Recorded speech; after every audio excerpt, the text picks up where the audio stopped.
नमस्कार साथियों।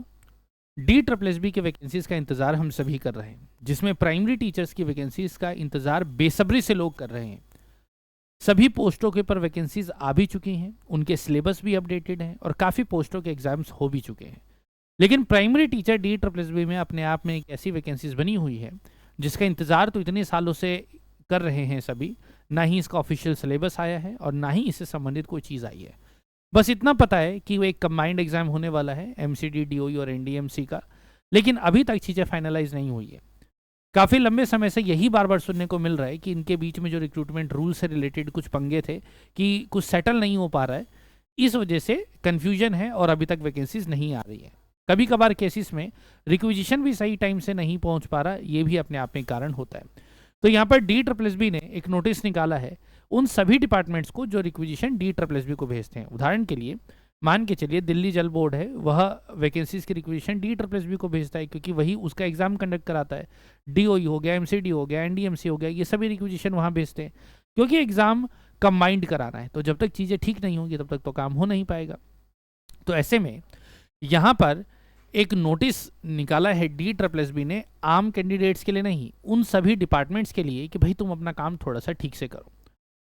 नोटिस भी बताऊंगा, नोटिस में क्या क्या बातें हैं वो भी बताऊंगा और एक ऐसी बात भी बताऊंगा जिसको देख करके मुझे काफ़ी हंसी भी आई। चलिए देखते हैं। तो सबसे पहले एक ऑफिस मेमोरेंडम है, जो भी यूज़र डिपार्टमेंट GNCETD यानी कि दिल्ली के जितने भी डिपार्टमेंट्स हैं जो डी ट्रिपल एस बी के थ्रू एग्जाम्स कराते हैं यानी कि पोस्टों की भर्ती करवाते हैं, उन सबको ये नोटिस है।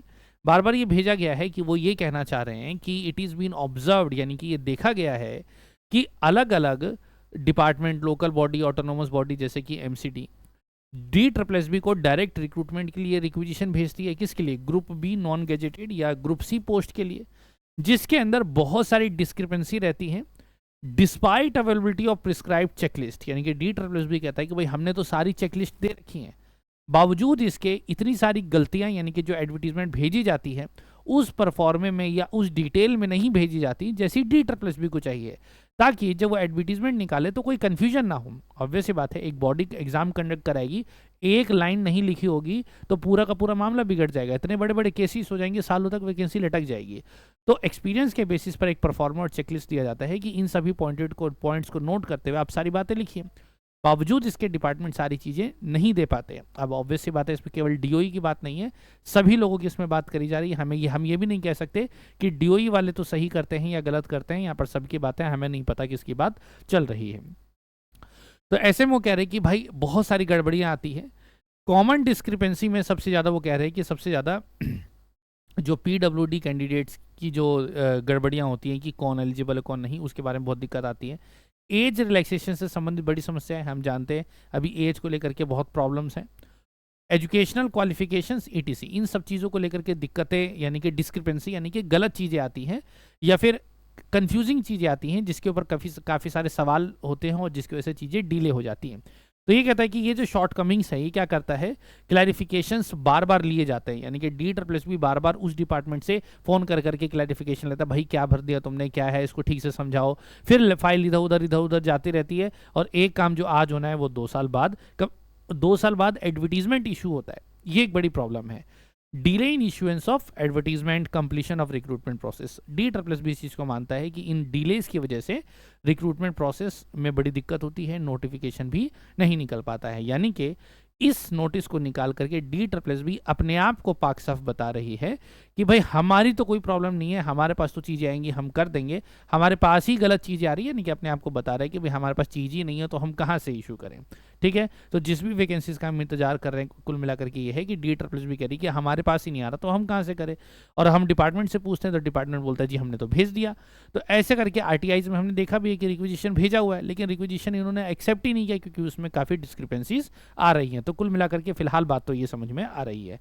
तो ऐसे में तो ये क्या कर रहे हैं कि भाई ये कह रहे हैं कि अब सभी जो अथॉरिटीज़ हैं उनके अंदर एक नोडल ऑफिसर ये लोग बनाने की बात कर रहे हैं कि हर एक यूज़र डिपार्टमेंट यानी कि जो डी ट्रिपल एस बी से एग्ज़ाम करवाता है वो एक नोडल ऑफिसर बनाएगा जो कि हेड ऑफ द ऑफिस या डेप्यूटी सेक्रेटरी इन समय यानी कि सबसे हायर पोस्ट पे होगा जिसकी साइन की वैल्यू सबसे ज़्यादा है, वो ऑथराइज करेगा रिक्विजिशन को कि हाँ भाई रिक्विजिशन सब कुछ ठीक है, फिर साइन करके वो आगे भेजेगा कि हाँ भाई मैंने सारी चीज़ें रिक्रूटमेंट रूल्स के हिसाब से चेक कर ली हैं, कहीं कोई कन्फ्यूजन नहीं है, ताकि चीज़ थोड़ा 2 दिन एक्स्ट्रा लग जाए लेकिन बार बार आगे पीछे ना हो, कभी इधर भेज रहे हैं फिर वापस आ रहा है, तो ऐसे में 2 दिन का काम 2 साल में होता है। ठीक है, तो नोडल ऑफिसर बाकी सारी चीज़ें देखेगा, फिर ये नेक्स्टर्स वगैरह लगा रखे हैं कि इसको देख देख के सारी चीज़ें करनी है। हाँ ठीक है, और फिर इतना लिखने के बाद कुछ एनेक्शर्स लगा भी दिए हैं कि भाई इसको थोड़ा देख करके अच्छे से भरो, ये सब ठीक से, ये PWD का है। और थोड़ा नीचे जाएंगे तो और भी 2-4 हेड ऑफ डिपार्टमेंट जो सबसे हर एक चीज़ से संबंधित जो नियम है उसके बारे में बातचीत करी जा रही है। अब ये इसको देखते रहना, एनेक्शर भी लगा रखा है। ठीक है, और भी एक चेकलिस्ट भी है ग्रुप सी पोस्ट के लिए कि किसी पे कॉन्ट्रेक्चुअल टीचर काम कर रहे हैं, नई पोस्ट है, क्या है क्या नहीं, मतलब ये टेक्निकल चीज़ें, ये हमारे उतने जाने की ज़रूरत इसमें नहीं है। ये चेकलिस्ट है, सारी चीज़ें हैं कि ये सारी चीज़ें हैं या नहीं हैं, ये है वो है। तो इससे क्या होता है कि DSSB एडवर्टीजमेंट उसी हिसाब से बनाती है। अब इसमें है जिस चीज़ को देख करके मुझे थोड़ी सी हंसी आई वो मैं आपको बताता हूँ। अब यहाँ पे ये देखो एक्नॉलेजमेंट आखिरी में दिया हुआ है, यहाँ पर देखो ये पेन से इन्होंने एनेक्शर F लिखा हुआ है। ऐसा डिपार्टमेंट है जो सारा एग्ज़ाम ऑनलाइन कराता है, मतलब जहाँ पर आप चाहो तो वहाँ पर जा करके फिजिकली काम कराना आपके लिए बहुत मुश्किल है। तो ऐसे कंप्यूटराइज सिस्टम में आप जहाँ एग्ज़ाम कराने जाते हो वहाँ पर एक बार आपने एक पार्ट को फिल कर दिया तो आप दूसरा पार्ट नहीं खोल सकते। इस तरह के एकदम कंक्रीट और स्ट्रिक्ट कंपाइलेंस वाले कंप्यूटराइज सिस्टम के अंदर आपको एक नोटिस दिखाई देता है, जो कि वैसे आम पब्लिक के लिए नहीं है। आम पब्लिक के लिए मत दिया तो पब्लिक पोर्टल पे है, लेकिन हमारे किसी काम का नहीं है, लेकिन फिर भी हम इसे इन्फॉर्मेशन निकालना चाह रहे हैं कि हमें अभी क्या करना चाहिए। तो ये नेक्स्टर ऐप देख के लगता है कि भाई यहाँ पर टेक्नोलॉजी इतनी आगे बढ़ गई है, आर्टिफिशियल इंटेलिजेंस आ गया है कि सारे काम चुटकियों में हो जाते हैं, लेकिन यहाँ पर अभी भी काम पेन पेंसिल से चल रहा है। और जब ये सारी चीज़ें चलेंगी तो इसी से आप अंदाज़ा लगा सकते हैं कि जब नेक्स्टर F यहाँ पर पेन से लिखा जा रहा है तो काम कितना ढीले और यहाँ पर कितने तसल्ली बख्श तरीके से काम किया जाता होगा। खैर यहाँ पर बैठ के हम किसी डिपार्टमेंट के ऊपर सवाल भी नहीं उठा सकते, हमें नहीं पता कि अंदर क्या क्या चीज़ें चल रही हैं, लेकिन फिलहाल इस चीज़ को देख करके हम यही होप लगा सकते हैं कि कम से कम DSSB ये बता रहा है कि अभी हमारे साथ कुछ समस्याएं हैं, हमारे पास चीज़ें ठीक से नहीं आ रही, इसलिए हम एडवर्टीजमेंट नहीं निकाल रहे हैं।